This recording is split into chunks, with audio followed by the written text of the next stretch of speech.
У нас разница 3 года.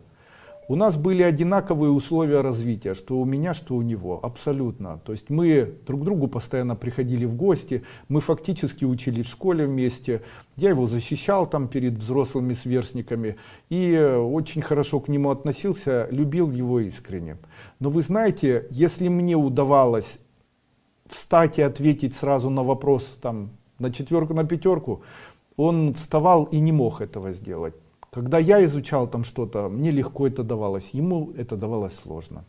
И когда время шло, я начал обращать внимание, вот мы идем вместе, у нас такой был период, мы жили оба в Киеве, и мы вместе пошли в налоговую инспекцию за регистрацией частного предпринимательства. Это было еще в 90-е годы.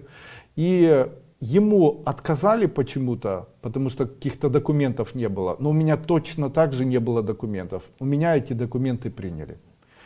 После чего я покупаю помещение, не покупаю, арендую помещение, есть 2 места. Я становлюсь, начинаю торговать, после чего он приходит, и это место свободно, он входит, говорит, я хочу это место взять, она говорит, все, сегодня утром уже забрали. О чем это говорит? Это говорит о тотальном таком невезении. И я начал обращать внимание, вы знаете, все можно объяснить с позиции физики. Любые идеи можно объяснить с какой угодно позиции. Но везение объяснить с позиции логического смысла невозможно.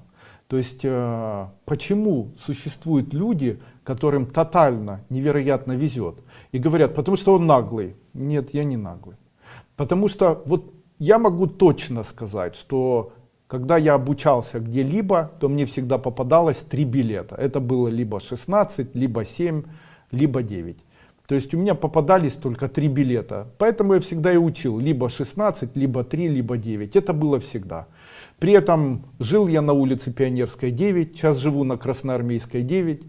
В свое время родился я 16 ноября, билеты всегда 16 номер я доставал, и знаете, мне всегда тотально везло, вот во всем. Если я знакомился с девушкой, у нее обязательно хорошие родители были. Если я там шел где-то работать, то у меня обязательно хорошие зарплаты, освобождалось место, меня повышали, с кем-то знакомился. Ну и вот оно шло, потому что если книжки читал, то попадались те, которые мне в жизни пригодились. Понимаете? Мне даже учительница когда-то по химии очень сильно ругала и говорит, ты должен изучать органическую химию, давай приходи на дополнительные занятия. И я вот шел домой, я тогда мечтал стать, пусть это звучит смешно, трубачом. То есть я хотел играть на трубе, баяне, быть музыкантом. И я шел домой и думаю, зачем мне, музыканту, который собирается жизнь посвятить музыке, занятия по органической химии. Но они мне нравились. И она мне говорит, на самом деле все очень несложно. Органическая химия, это соединение углеродов и так далее. После этого объяснила. Но мне не нравилось, но жизнь меня заставляла это все проходить. Его никто не заставлял ничего проходить. Я химию эту начал изучать, она мне понравилась. В итоге я люблю химию. В итоге сейчас, спустя годы, я понимаю, что такое аминокислоты. Это понадобилось мне в работе. Каким образом создавать там какие-либо органические соединения. Я понимаю, что это такое. Я ориентируюсь во всяком случае и понимаю, что мне необходимо сделать. И это очень в моей жизни мне помогло. Потому что в своей жизни у меня было несколько видов бизнеса, которые были связаны с органической химией. И, конечно же, спустя годы я могу сказать, что мне повезло, что она тогда захотела, чтобы я к ней поприходил, и она все-таки внедрила в меня идею хорошо заниматься органической химией. Вот видите, какая жизнь, а ему никто не помогал. И вот сейчас все закончилось, у нас 3 года разница, он живет сейчас в Красноярске или в Краснодаре. Ему проломили голову арматурой, у него поставлена там какая-то металлическая пластинка, он занимается тем, что ремонтирует телефоны.